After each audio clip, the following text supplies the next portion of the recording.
Olá, galerinha, tudo bem? Nossa aula de hoje é em Geografia e nós vamos falar sobre urbanização e problemas sociais, lá nas páginas 208 a 213. Eu coloquei duas imagens da cidade do Rio de Janeiro. Elas estão na mesma região, na Zona Sul, e pertencem ao mesmo espaço urbano. Só que aqui nós podemos perceber o que aconteceu. Um problema lá da urbanização desorganizada. Lembra que nós falamos sobre isso? Vamos ver algumas diferenças sobre essas imagens. Na primeira imagem eu tenho as moradias, elas estão em espaços definidos. Aqui nós podemos perceber também a classe social mais elevada.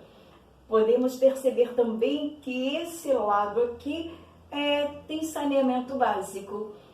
Enquanto essa imagem aqui, as moradias estão aglomeradas. O espaço não é definido.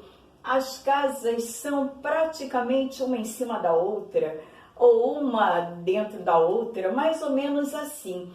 Esse espaço não é definido.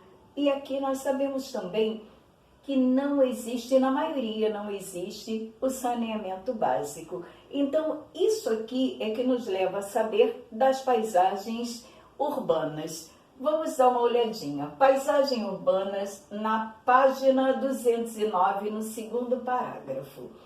Os elementos que fazem as paisagens urbanas serem heterogêneas são numerosos e englobam tanto fatores históricos como fatores geográficos e econômicos. Esses fatores diferenciam as paisagens das cidades, diferenciando as cidades. Lá na página 209, fatores de diferenciação das cidades, geográficos, sociais e econômicos e históricos. Vamos ver um a um. Fator histórico, lá na página 209, no terceiro parágrafo. É o período em que os bairros foram criados.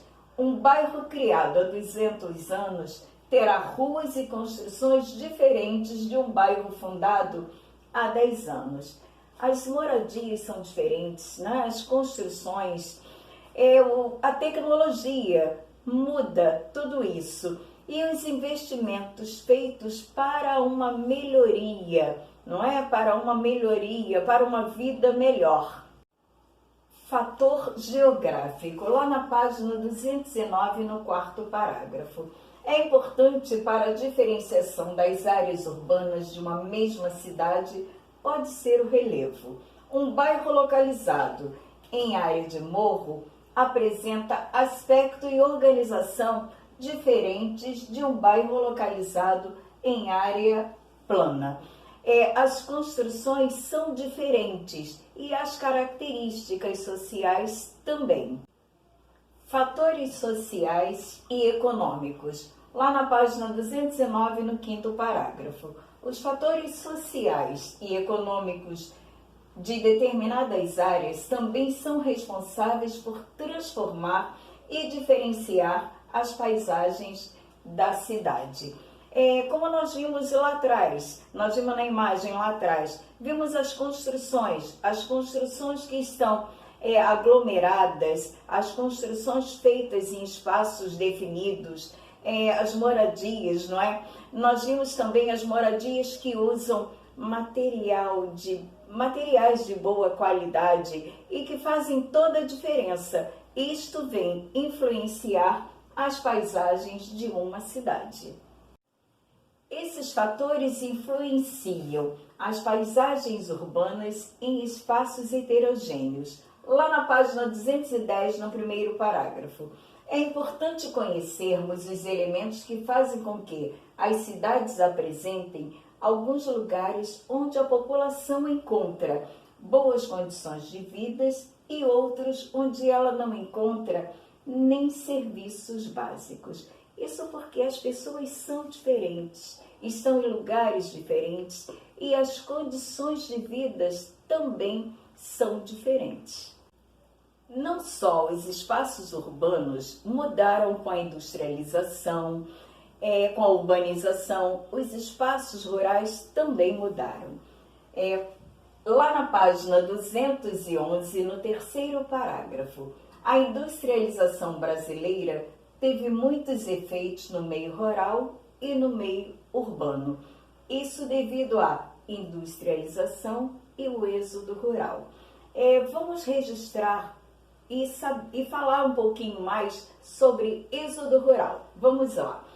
Êxodo rural, na página 211, no quarto parágrafo. No meio rural, promoveu-se uma mecanização do trabalho, o que fez com que grande parte dos trabalhadores rurais fosse substituído por máquinas agrícolas. Ao mesmo tempo, no meio urbano, a industrialização atraiu os trabalhadores rurais para as cidades, onde eles viam a oportunidade de trabalhar nas fábricas que estavam sendo construídas. Como ficou o espaço rural? Vamos ver. Menos habitantes, porque os moradores saíram do espaço rural, lembra a procura de emprego nos centros urbanos. Nós temos máquinas ao invés de pessoas nos locais de trabalho. Os trabalhadores foram substituídos por máquinas para que houvesse uma maior produção. Temos também o desgaste do solo e da flora. Devido à quantidade de máquinas, o solo foi afetado. E a flora? A flora foi afetada devido ao desmatamento para que houvesse a criação de gado. E aí nós terminamos a nossa aula e vamos para os exercícios das páginas 218 e 221. Um beijinho e tudo de bom!